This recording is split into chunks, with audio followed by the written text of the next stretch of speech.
Hello students, welcome to Top Scholars. Today we are going to look at an important and interesting topic, turning shapes. Now students, have you seen this object earlier? This is a fidget spinner. It spins like this, right? It goes on spinning.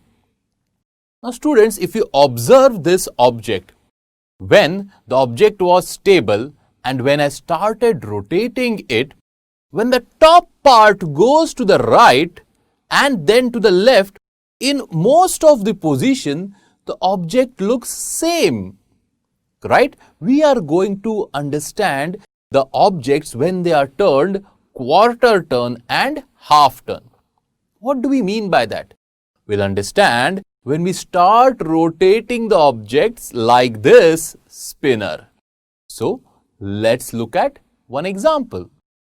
Let's look at first the quarter turn. What do we mean by it? We have a pencil in vertical position like this.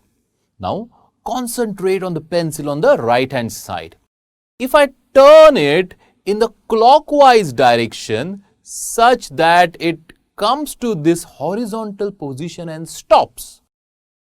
Now, the initial position was vertical. The final position is horizontal.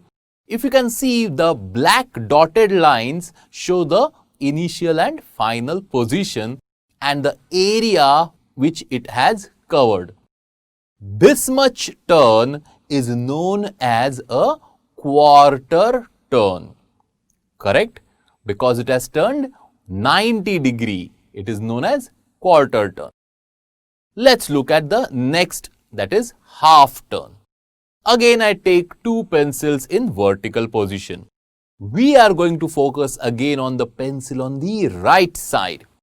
Let us turn it again in the direction of the clock's hand.